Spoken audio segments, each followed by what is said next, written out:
Okay, so we're out in my extra fancy garage where I've been prepping surfaces, getting ready to do my next set of duo portraits. The ones I've been doing so far are on canvas, but one of them I have wiped down so many times. I've lost that raw texture of canvas that I love. I love the lumps and the bumps. It's a challenge to understand and to work with and to give different lighting effects to, like we've talked about, using aerosol and dry oils and oils with different mediums mixed into it, so we get nice light and glow and gloss. You know, I've kind of removed that possibility when I removed the challenge of working with the texture, the sheer texture and the cloth of the canvas. So I've gotten a little frustrated with myself over that. However, I talked about this in the last video. Again, another thread. I had these wood panels out here in my garage, and I have to bounce from project to project to keep my brain moving and to keep my momentum up, which I can lose sometimes in a heartbeat, and I'll start to sink. So as I said, my neighbor Kirby, crap, that didn't stay down. My neighbor Kirby and I cut 2 pieces of wood. I think it's poplar, and it's really cheap, so it tends to warp a lot. So I attached it. I took apart 2 paintings, took 2 canvases off their stretchers, and used the stretcher to attach the plywood to, the poplar plywood. I've glued it down in one place on this particular side. It didn't actually stay glued down, so I've got this bend. And I tried to glue it down. I even parked my scooter on top of it to get it straighter. But it's not going to work. It's not straightening out. It's buckled. We're going to go with it. Apparently there's a reason it's there. But I started putting down my first layer, or I put down the white gesso, then I put down my black gesso swipes, which I will then apply aerosols over, just like I do in every other painting. But working with this plywood, this poplar plywood sheet, really got me thinking about that canvas, the one that's a little too smooth in places, because I've, removed paint so many times, I've removed the texture. This smooth texture and also the stability of the wood now has me thinking even further down the road about the next project, the next project, the next project. This one is going to be Toulouse-Lautrec, and this panel is for Toulouse-Lautrec, my dead 19th century pretend boyfriend, because I have weird ways of thinking things. It'll be a portrait of Henri de Toulouse-Lautrec, my little heartthrob, and or my first art heartthrob, and this will be me. I'm thinking I don't want to be taller than Henry, because that would be disrespectful. So we'll probably go this way. I'm thinking, all right, sorry, thinking while making a video. I want Henry to be the Henri, my little BFF. I want him to be the taller character.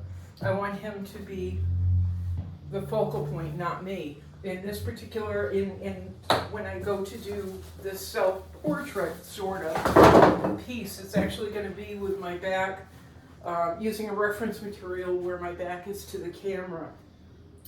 And there's paintings around it. I talked about it last video. It's going to be taken from a photo that my friend Christy Beckner, my high school friend Christy Beckner, took of me when we visited the Boston Museum School of Fine Arts. And I walked into this basement studio space with all these canvases up, and people were on break, and they had all their art supplies around, And it was literally, quite literally, the first time in my life I felt comfortable. I felt at home. I really felt like I was home. Not that I belonged, but just, okay, I can breathe for a minute. This is the type of space I should be in. So that's going to be me. The reference material for Henry, he's actually to the side. It's in his studio, and I thought he had this grin on his face. I remembered him in this photograph of having this grin on his face while he was viewing some of his paintings. He wasn't. He was grinning at the nudie-dudie model across from him, and his eyeballs are pointed, his gaze is pointed directly at her girly bits. I kind of missed that. So we're going to cut out her and the girly bits and just include a couple of his paintings. Now, the funny thing is, I was thinking about this all yesterday. The girl that took the picture, Christy, took the picture of me for the reference material. It's going to be used here. And there's only one print of it, and it's hanging up in my hallway, so I better not get paint on it and ruin it. She also gave me my first art book. No, I'm sorry, my mom got me some at the grocery store. This is a real art book. It's like this thick. It's in storage way up north with a lot of my stuff. But it was all about Toulouse-Lautrec. All about his life. She knew I was obsessed, didn't know the deep level, but she gave me this book, and it covers everything. It just covered everything, and I loved this book. So Christy Beckner, I don't know where she is now, but she's actually, this is all going to tie back to Christy Beckner, my high school experience, my high school obsessions, and the beginning of me completely understanding where I wanted to be, with no clue how to get there, but understanding who and what I wanted to be. It's just dawning on me this week what a significant part Christy played in that. So, God, that was, oh, I'm so old. That was 41 years ago. It's taken 41 years for me to reflect on that and really be able to give credit where credit is due. If Christy hadn't captured that moment when we were at the Boston Museum School in the basement in that studio space with all these canvases and all these art supplies around, I never would have remembered it. I never would have remembered what a significant moment that was. So my biggest thanks to Christy Beckner. My biggest thanks for that book, that photograph in that book. And I think she gave it to me, number one, because it was my birthday. Number two, we had gone to see Elton John at the Boston, whatever it was, Boston, the big stadium, Boston Stadium thing. It's escaped me right now. But we were on the floor seats. We're on floor seats. They had wooden foldable seats. And everyone in the stadium or in the Coliseum or whatever it was up standing on these foldable wooden seats. Let's keep in mind it was 1980 or 81, but pretty exciting, pretty cool to think back about. Not nostalgic, not a nostalgic person, but we're just kind of remembering that time, that moment, and being able to reflect it now. So another thing that's popped up in my head lately, and it's only taken 8 years, I have a very limited vocabulary. I have tried to work on it. I have dictionaries, I have encyclopedias, I like to read blah, blah, blah, intellectual blah, blah stuff. Humble brag, I try. But one word that has escaped me over the last 8 years, and it just hit me this morning. First, I've used words like intent and drive and compulsion and focus. The one word I've left out, and I just remembered, once again in the shower, my neighbor did not come over this time while I was showering, but once again in the shower, I had this thought, poignancy. Being poignant in your work. If I never drive anything home to anyone, if I never drive anything home to anyone other than this, I will be happy-ish. Maybe not, but when you're looking at doing your work, think about the drive, the intent, the motivation, the compulsion. What is all of that drive? What is all of that pushing you to do this one particular image? Are you doing pretty artwork that will hang on the wall and be decorative?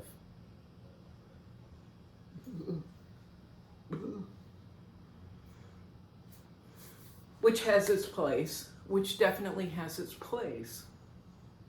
Or do you want to be poignant? Do you want to, as I've said, punch people in the chest? Run this over and over again in your head. Am I being poignant? That's an important descriptive word. That is a rake against the soil. Soul, a rake against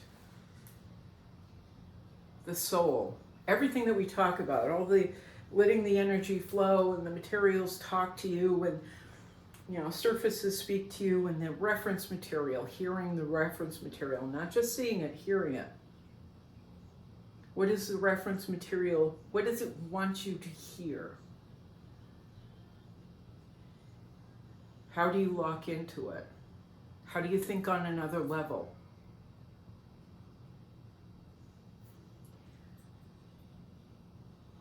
Take a deep breath.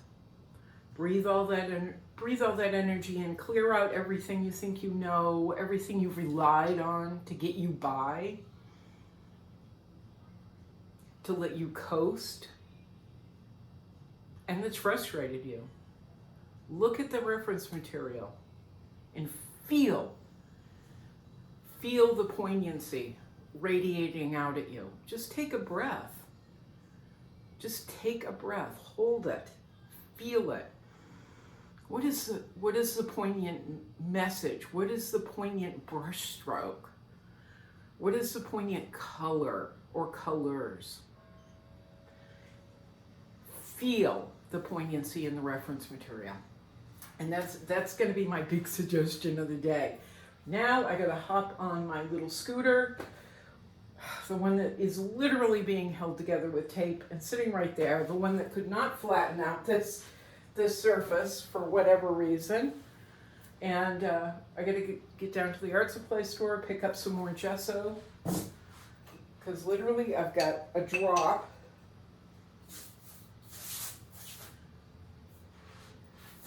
A drop to do this with.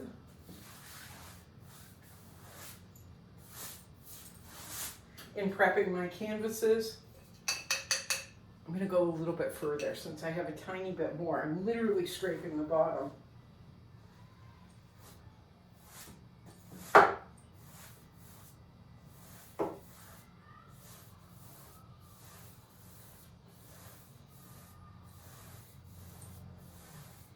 Again, I'm feeling the texture. The texture of this plywood, and it's much smoother than I'm used to. But also, it got me thinking about the next project and focusing on the next project and really excited about it. I forgot to mention this one.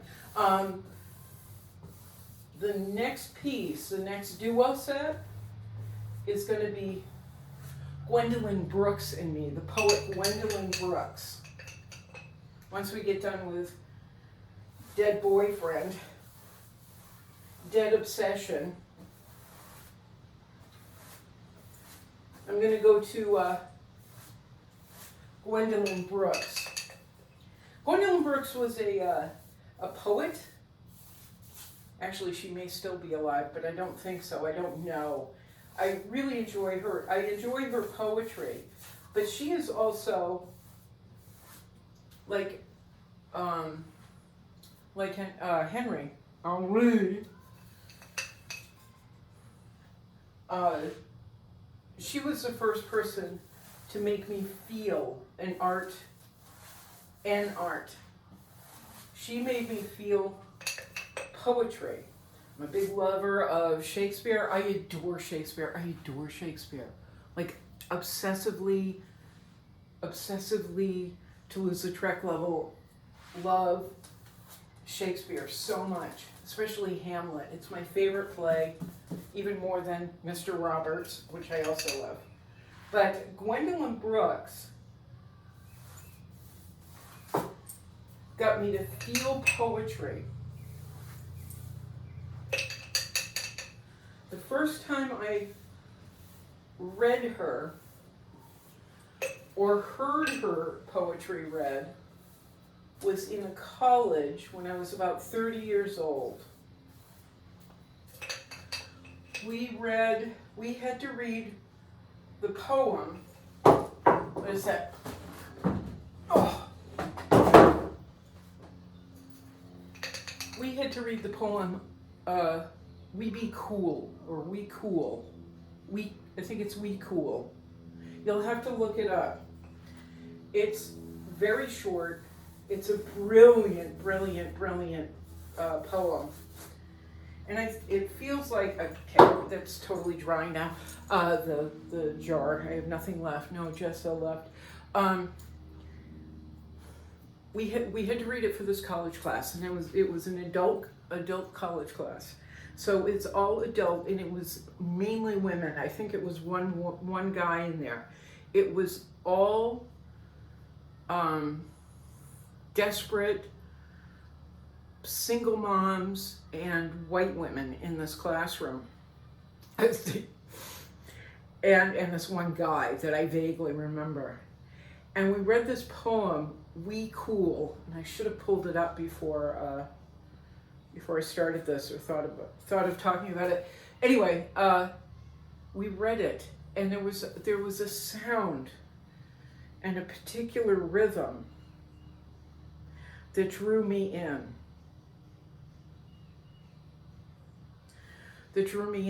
And I locked onto it, and I got it. But we're sitting in class, and the instructor asked everyone, what does this poem mean to you? And all these women were kind of skirting around the race issue, or mentioning race. Let's put it that way. That's more accurate. We're mentioning race. And I raised my hand. Actually, I'd been thinking this, but I didn't want to say it out loud because I knew people would get upset with me. But I had to learn to use my voice, and at that point I couldn't express an opinion and feel confident. But I said, it feels that she's speaking in an African-American voice, a city-based African-American voice. Probably black is what I used because this was a long time ago. It's got a particular inflection and rhythm, so that I picture corner boys, corner boys on this. I can picture them standing around, a street lamp or a sign of some type, and I can feel them and see them and hear them being in like New York. And I said a few other things, and of course the entire class jumped on me. That's racist, that's this, that's that. And I was, from then on, kind of ostracized a bit. People were very angry. After class, it was, people said some things to me. However, everyone else who had been avoiding saying that, or something that pointed to a particular race, they've been skirting the issue. The teacher was like, sorta, you kind of got it. She looked at me, she goes, you nailed it. I didn't know Gwendolyn Brooks was African American. I didn't know anything about her. And the instructor looked at me and she goes, you nailed it. That's exactly what she was doing. That was exactly her intent. And then we went into a little bit of a reading about the history of the poem or how she came about it.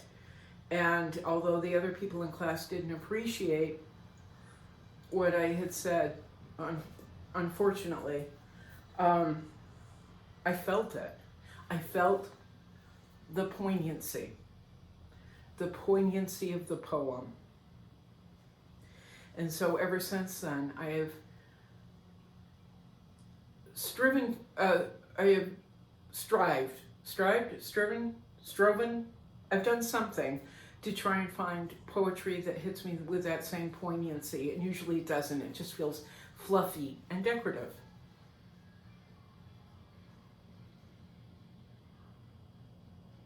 She's the first person, and probably the only poet, that's really punched me in the chest. Until recently, Amanda Gorman, she got me.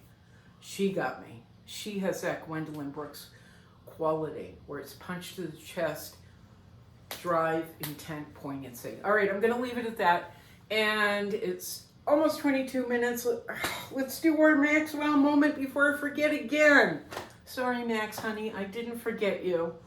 Let's say hi to Max, everybody. Ready? You are my sunshine, my only sunshine. You make me so happy, Max. When skies are gray, you'll never know, dear, how much I love you. Go be your best, Max, today. Mwah! Love you, honey. Grammy Grams absolutely adores you, loves you to her toe, from her toes to the moon, bigger than the whole sky. I adore you, sir. And don't forget, this is I'm Beck Lane. I forgot everything again. I'm Beck Lane. This is Studio 120. If you'd like to help support Studio 120, normally the information is behind me, but we're in my garage. It's not here anymore. It's out there. You can provide monthly support and help me keep everything going through Patreon, patreon.com, where you can get rewards for your monthly support. Stickers, mugs, t-shirts, posters or prints, all the way up to paintings. Support starts at $5 a month. Then there's Cash App. You can send a tip through Cash App at Beck, B-E-C-K, 2583, Beck, B-E-C-K, 2583, or PayPal at Beck Lane. My username on PayPal is becklane@ymail.com. And then don't forget TeePublic. All the ways you can help Studio 120 and me there are links down below. Sorry, and there are links down below in under the video. All right, like and subscribe, all that stuff. Bye, Max. Bye, Lisa Lovely. Bye, Stacy. I miss you. Please give Punky a big hug and a kiss for me, okay? Give everybody in the house a big hug and a kiss. Not too passionate with Josh, though, because that would be creepy for me. But anyway, and Eric and Mike and just everybody. I appreciate all your comments and all your support. All right, ciao, ciao. Ready, Carrie? Here we go. Ready, Punky? Ready, Max? Meow, meow, meow, meow, meow.